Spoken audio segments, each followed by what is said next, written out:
하나님의 은혜와 평안이 여러분 심령 가운데 늘 함께 하시기를 기원합니다. 존 큐라는 영화가 있습니다. 주인공 존 큐는 평범한 가장입니다. 가난하지만 가정을 행복하고 건강한 가정으로 세우기 위하여 늘 힘쓰는 그런 가장입니다. 어느 날 10살 난 아들이 갑자기 심장병으로 쓰러지게 됩니다. 병원에서는 심장 이식 수술을 해야만 이 아들이 산다는 것입니다. 그러면서 심장 이식 수술을 위하여 대기자 명단에 올리는데 7만 불이 필요하고 또 수술 전체 비용이 25만 불이 필요하니 준비하라는 것입니다. 자기 수중에는 지금 1,000불밖에 없습니다. 그래서 이리저리 돈을 구하러 다니지만 여의치가 않습니다. 할 수 없이 존 큐가 권총을 들고 병원으로 갑니다. 그리고 의사를 붙잡고 그 인질극을 벌입니다. 이 모든 상황이 전국의 생방송으로 중계가 되는 상황입니다. 존 큐가 아들에게 이야기합니다. 아들아, 잘 지내고 있지? 아빠가 너를 살리기 위해 최선을 다하고 있단다. 내가 분명히 약속할게. 너를 꼭 살리고 말 거야. 아들이 이야기합니다. 아빠, 저는 아빠를 믿어요. 경찰에서 해결해 보고자 하지만 뾰족한 수가 없습니다. 할 수 없이 저격수를 보내어 이 상황을 종료시키고자 합니다. 그런데 그런 상황 속에서 존 큐가 결심을 합니다. 그리고 인질로 붙잡고 있는 의사에게 이렇게 말합니다. 이제 아들을 살리는 방법은 딱 한 가지밖에 없다고 생각하오. 나는 돈이 없고 당신은 나를 도와줄 수 있으니 내 생각대로, 내 방법대로 당신이 도와줬으면 좋겠다는 것입니다. 이 권총으로 내가 나를 쏠 테니 내 심장을 꺼내어 내 아들에게 이식 수술을 해달라는 것입니다. 그리고 시술대 위에 누워버립니다. 이 말도 되지 않는 이 상황 가운데 그 의사가 감동을 받습니다. 그리고 이렇게 얘기합니다. 내가 가지고 있는 명성, 내가 가지고 있는 지위, 내가 가지고 있는 이 재산을 다 잃어버리는 한이 있더라도 내가 당신을 돕겠소. 당신 아들을 살리는 일에 내가 최선을 다하겠소. 그리고 기적적으로 병원 관계자들에 의해서 아들이 이 심장 이식 수술 그 대기자 명단에 올라가게 됩니다. 그리고 아들은 살게 됩니다. 아버지는 붙잡히게 되고 아버지는 감옥으로 가는 그런 이야기로 이 영화는 끝을 맺습니다.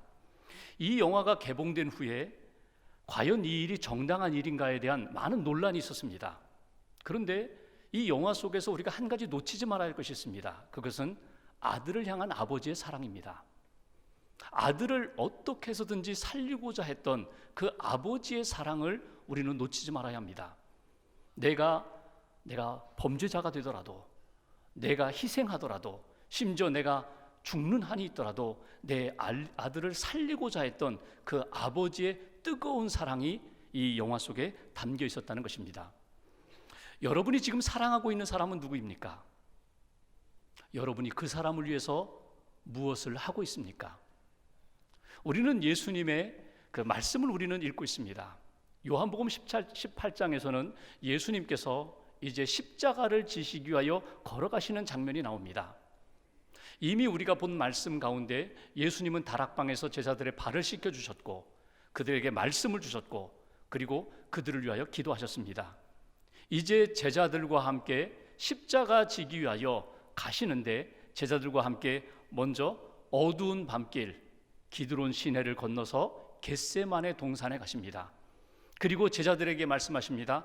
이 밤에 나와 함께 깨어 기도하자. 나도 기도할 테니 너희들도 좀 기도해 나오고. 그리고 예수님이 간절히 기도하십니다. 얼마나 간절히 기도하셨는가 하면 마치 이 땀이 떨어지는 핏방울 같이 될 정도로 그렇게 목숨 걸고 간절히 기도하십니다. 그런데 제자들은 잠을 잡니다.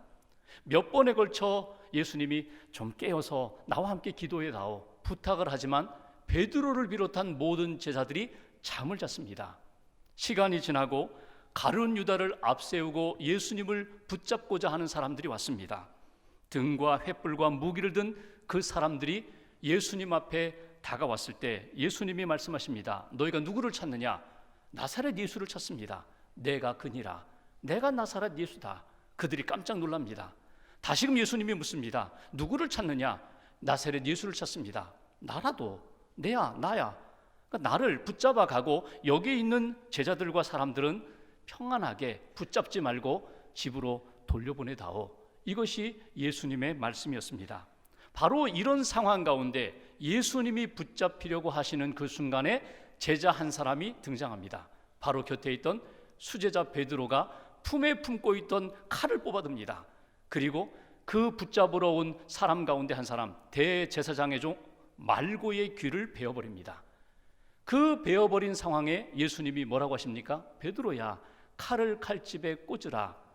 아버지께서 내게 주신 잔을 내가 마시지 않겠느냐. 이것이 오늘 본문의 내용입니다.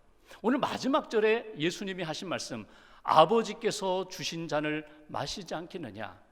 아버지께서 내게 주신 이 잔을 내가 마셔야 하지 않겠느냐. 성경에 보면은 구약과 신약에 잔이라는 표현이 수도 없이 많이 나옵니다. 시편 23편의 다윗의 고백처럼 내 잔이 넘치나이다. 하나님의 은혜와 하나님의 사랑과 하나님의 인도하심이 날마다 내 심령과 삶 가운데 차고 넘칩니다. 이렇게 고백했던 다윗의 고백을 비롯하여 많은 잔들에 대한 표현이 등장합니다. 근데 오늘 본문과 연결시켜 볼 때에 주목할 예수님의 두 군데의 말씀이 있습니다. 하나는 야고보와 요한 어머니가 어느 날 예수님께 찾아오죠. 그리고 이렇게 요구합니다. 내 두 아들을 예수님 오른쪽에 왼쪽에 앉게 해주세요. 그때 예수님이 그 어머니와 제자들을 향하여 하셨던 말씀, 내가 마시는 잔을 너희가 마실 수 있겠느냐? 내가 이제 마셔야 할 잔이 있는데 그 잔을 너희가 마실 수 있겠느냐? 또 한 부분은 우리 본문에는 나오지 않지만 예수님이 겟세마네 동산에서 그렇게 간절히 기도하실 때 예수님이 하나님 앞에 무엇을 간구하십니까? 아버지여, 할 수만 있거든 이 잔을 내게서 옮겨주시옵소서. 그것이 예수님이 표현하셨던 잔입니다. 아버지께서 내게 주신 잔, 내가 마셔야 할 잔, 그리고 나를 따르는 모든 제자들이 마셔야 할 잔이 있다고 예수님이 말씀하십니다. 이 잔은 하나님이 우리 자신에게 주신 사명의 잔이고 그 사명을 이루기 위한 고난의 잔이고 예수님이 온 인류를 구하기 위하여 사랑으로 십자가를 지셨던 십자가 죽음의 잔을 의미한다는 것입니다. 예수님이 받으셨고 우리가 받아야 할 그 잔, 그 잔의 의미를 오늘 말씀을 통해서 우리가 교훈 얻고자 합니다. 먼저 9절 말씀을 다시 한번 봉독하겠습니다. 9절 한 절을 같이 봉독합니다. 이는 아버지께서 내게 주신 자 중에서 하나도 잃지 아니하였사옵나이다 하신 말씀을 응하게 하려 함이로라. 아멘. 여기 이 말씀은 내게 주신 사람들 가운데 어떤 한 사람도 한 영혼도 잃어버리기를 원치 않습니다. 이 말씀은 이미 예수님이 다락방에서 기도하실 때에 말씀을 전하실 때에 요한복음 17장 12장에 이미 하셨던 예수님의 기도 중에 담겼던 말씀입니다. 아버지여, 아버지께서 주신 이 사람들 중에 어느 한 사람도 잃어버리기를 원하지 않습니다. 하나님 지켜주세요. 보존해 주세요. 모든 영혼들이 구원받기를 원합니다. 모든 영혼들이 하나님의 사랑 가운데 있기를 원합니다. 이 예수님의 간절한 기도, 예수님이 품으셨던 그 말씀이 오늘 결정적인 시간에 다시 한번 등장하는 것을 보게 됩니다. 오늘 예수님의 마음은 무엇입니까?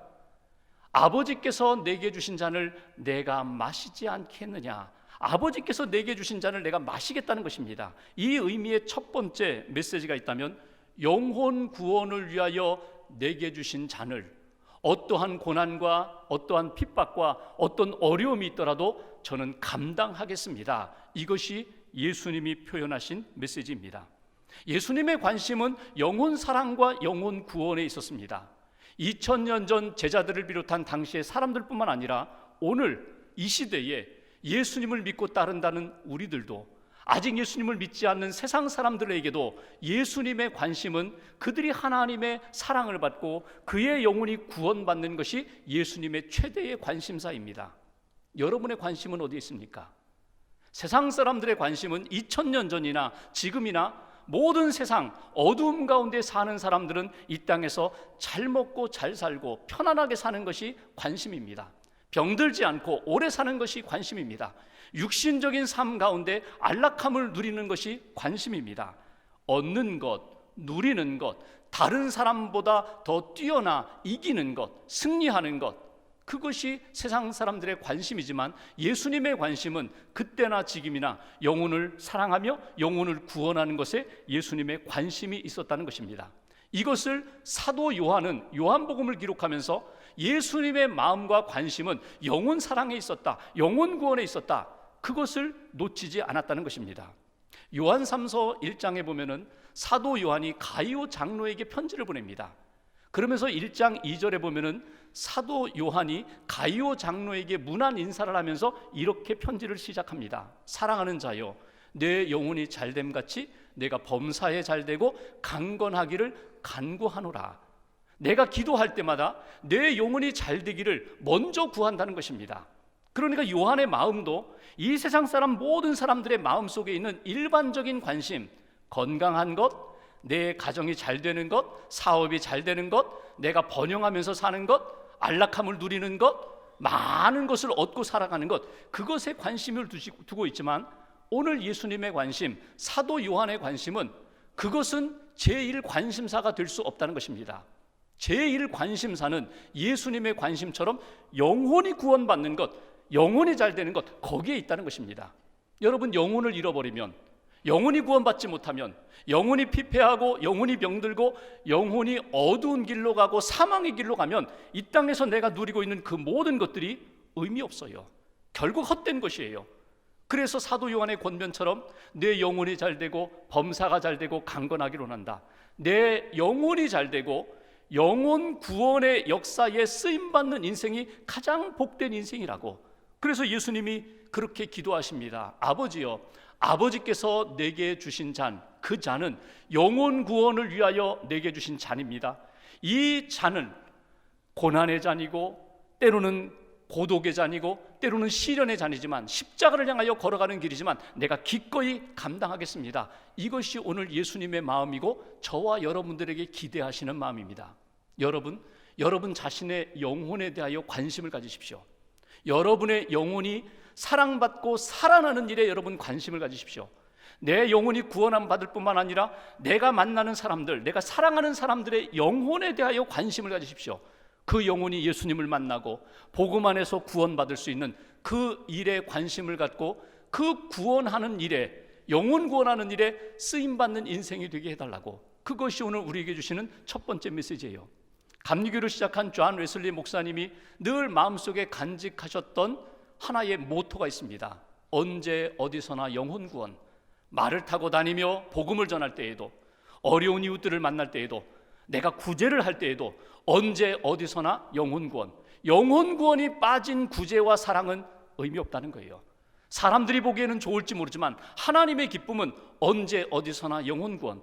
그래서 모든 일을 집중할 때에 영혼 구원하는 일에 집중하라고.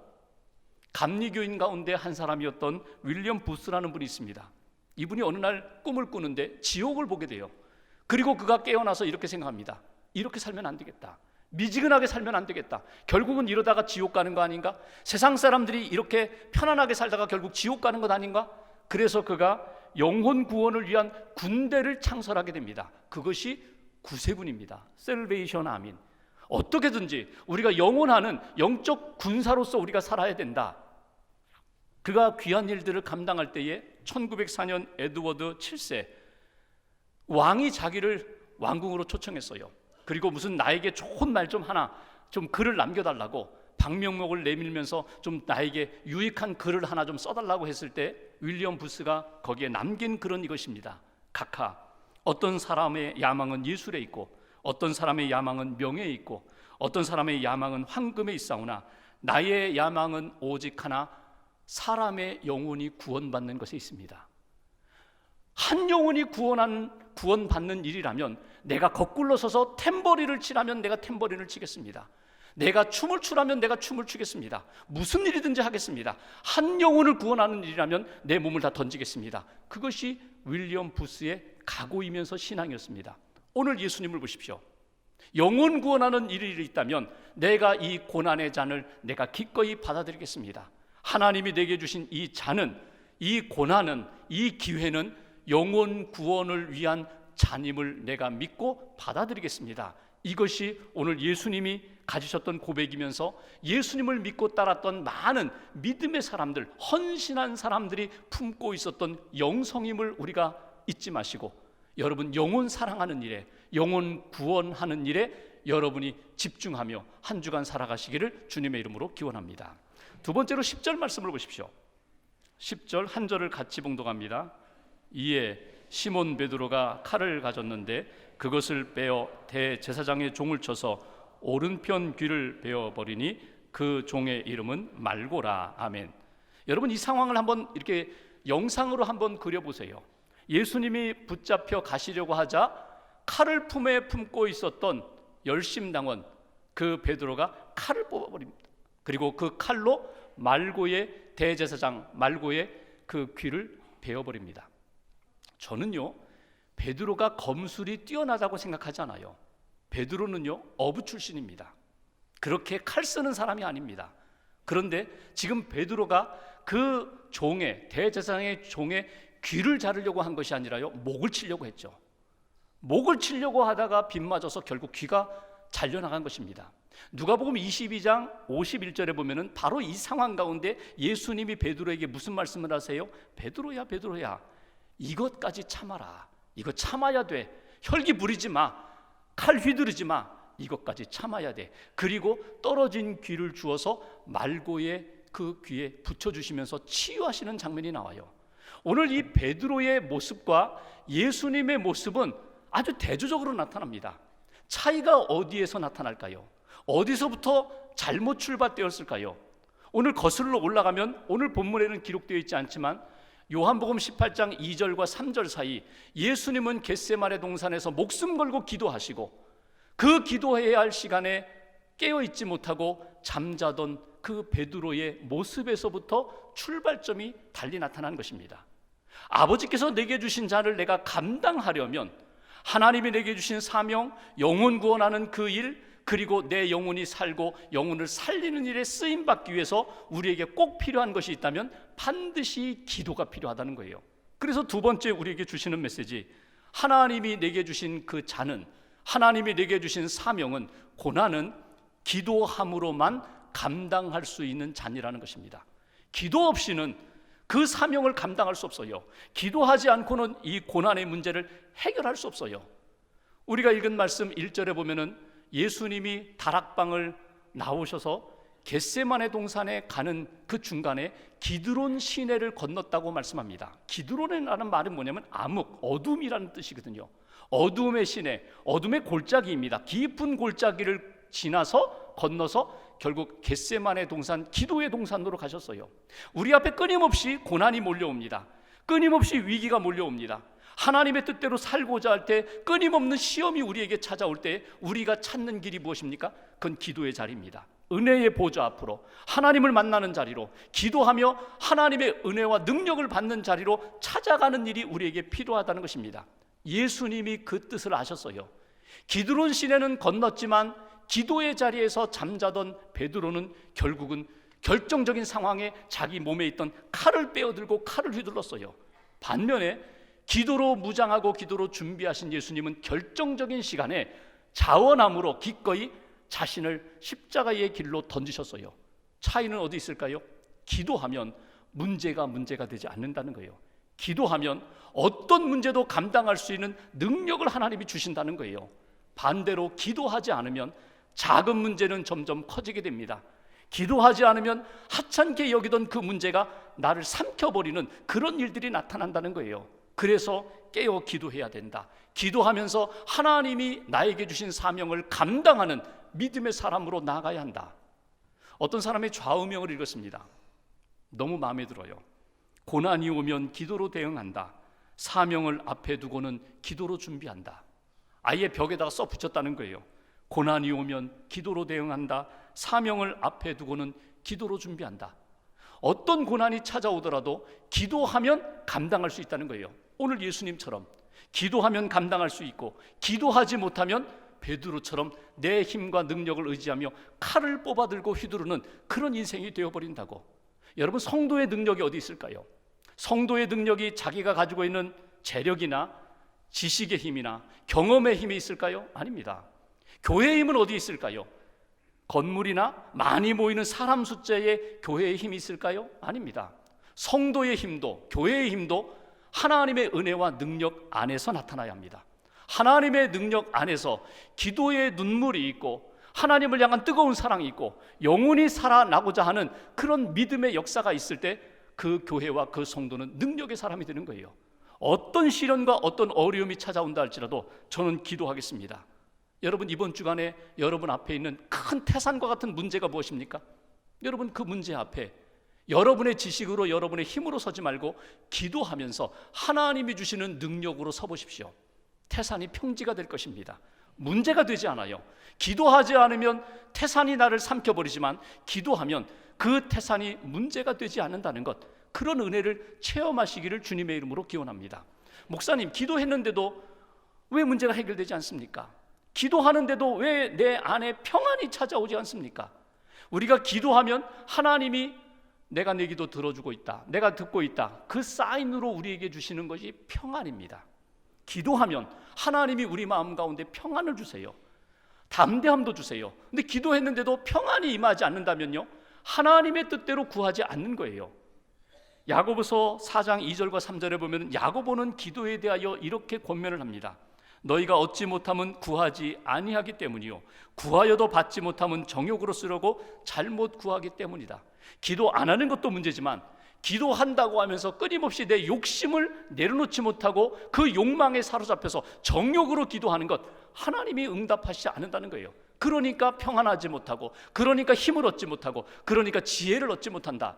하나님 앞에 내게 있는 사명과 하나님의 뜻을 이루기 위하여 끊임없이 기도하되 하나님의 마음에 맞춰서 기도하세요. 하나님의 뜻이 어디 있는지, 기도의 자리에 앉아서 졸다가 칼을 뽑아든 그런 베드로와 같은 인생이 아니라 예수님처럼 아버지여 이 잔을 내게서 옮겨주옵소서. 그러나 아버지의 뜻이 무엇입니까?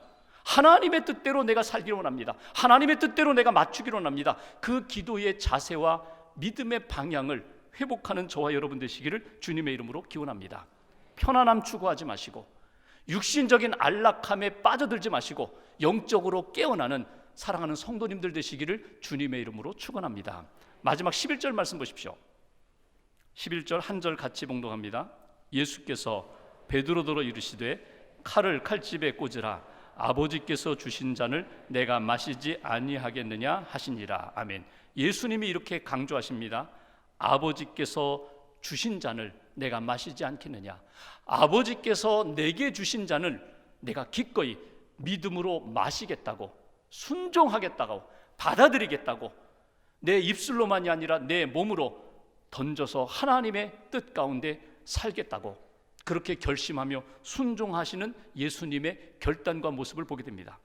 아버지께서 내게 주신 잔의 세 번째 의미는 순종함으로 성취되는 잔입니다. 순종함으로 내가 성취하는 것이 아니라 내가 하나님의 뜻에 순종할 때에 하나님이 성취하심을 경험하는 그런 은혜의 역사가 나타난다는 거예요. 나는 순종할 뿐입니다. 성취하시는 분은 하나님이시라는 은혜와 체험을 하는 거예요. 여러분, 우리가 종종 입술로다가 순종을 말할 때가 있어요. 고백을 할 때가 있어요. 하나님 뜻대로 살겠습니다.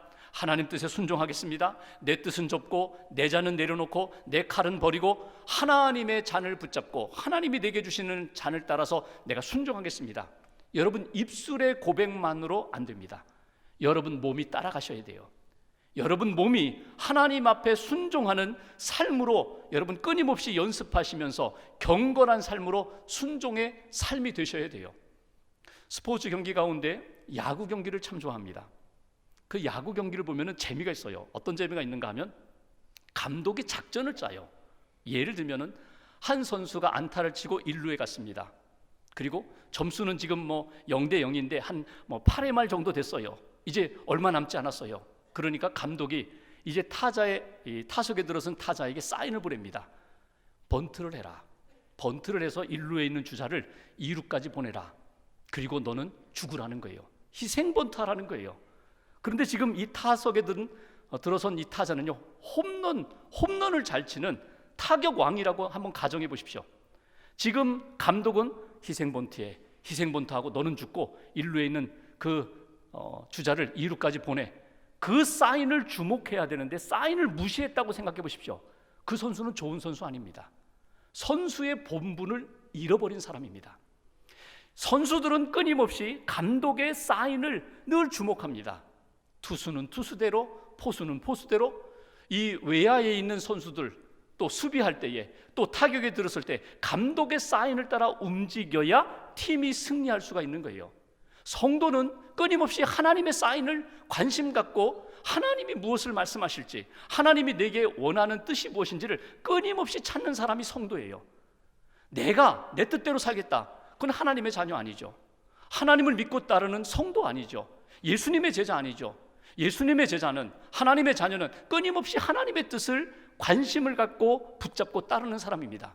하나님이 오늘 내게 주시는 잔이 무엇일까? 내게 주신 사명이 무엇일까? 하나님이 이렇게 말씀하세요. 너 오늘은 희생번투해. 내가 희생해서 하나님의 영광, 하나님의 승리, 하나님의 뜻이 나타나도록 내가 희생해. 그럼 희생하는 거예요. 이번에는 뛰어. 저 못 뛰는데요. 아니야, 내가 뛰어야 돼. 내가 뛰면 그 다음에 타석에 든 타자가 칠 거야. 런앤히트, 너는 뛰고 그 사람은 칠 거야. 하나님이 주시는 사인을 따라 순종하는 사람이, 그 사람이 하나님이 기뻐하시는 사람이에요. 왜 우리가 순종하지 못할까? 여러분 속으로 한번 정확하게 진단해 보세요. 내가 왜 순종하지 못할까? 내가 교만하면 순종하지 않아요. 내가 하나님처럼 할 수 있다고 하면 순종하지 않아요. 하나님보다 더 잘할 수 있다고 생각하면 순종하지 않아요. 그런데 누가 순종해요? 나는 하나님보다 못합니다. 아니, 하나님이 다 하십니다. 하나님 뜻대로 하겠습니다. 하나님이 능력 주시고 하나님이 지혜 주시고 하나님이 힘 주시면 내가 할 수 있습니다. 그 사람이 순종할 수 있는 거예요.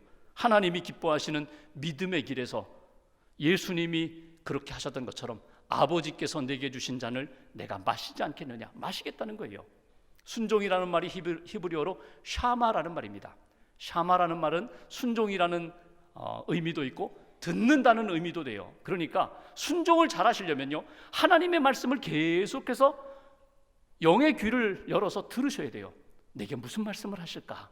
내게 무엇을 보여주실까? 내게 원하시는 뜻이 무엇일까? 그리고 그 뜻대로 한 주간 믿음으로 순종할 때에 오늘 예수님이 하나님께서 주신 잔을 기꺼이 마셨던 것처럼, 그리고 십자가에서 구원의 역사를 이루셨던 것처럼 우리의 삶을 통하여 하나님의 뜻이 이루어지고 하나님의 영광과 하나님의 회복의 역사가 반드시 이루어질 것입니다. 프랜시스라는 사람이 있어요. 그 사람이 어느 날 우물에 갔는데 앞서 물을 기르러 온 여인이 물을 길어서 항아리에다가 물을 가득 채우고 이제 머리에 이고 갈참이에요.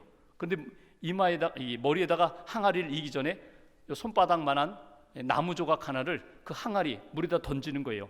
그리고 머리에 입니다. 프랜시스가 물었어요. 아니 여인이요, 당신은 왜 이 항아리에다가 나무 조각을 집어넣어? 그랬더니 여인이 이렇게 얘기합니다. 이렇게 하면은요, 제가 이렇게 항아리, 물을 가득 채운 항아리를 이고 갈 때에 물이 막 안에서 흔들리면서 막 흘러 넘칠 텐데 나무 조각 요만한 거 하나 넣으면요, 물이 흘러 넘치지 않습니다. 물이 그렇게 크게 요동치지 않아요.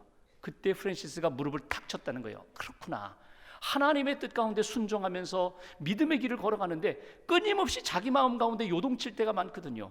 어떤 때는 분하고, 어떤 때는 화나고, 어떤 때는 슬프고, 어떤 때는 막 때려주고 싶고, 이런 분노가 막 일어날 때 십자가를 자기 마음속에다 던져 넣는 거예요.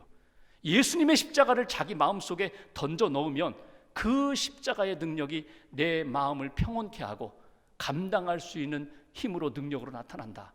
여러분, 한 주간 동안 예수님이 고백하셨던 것처럼 아버지께서 내게 주신 잔을 내가 마시지 않겠습니까? 제가 마시겠습니다.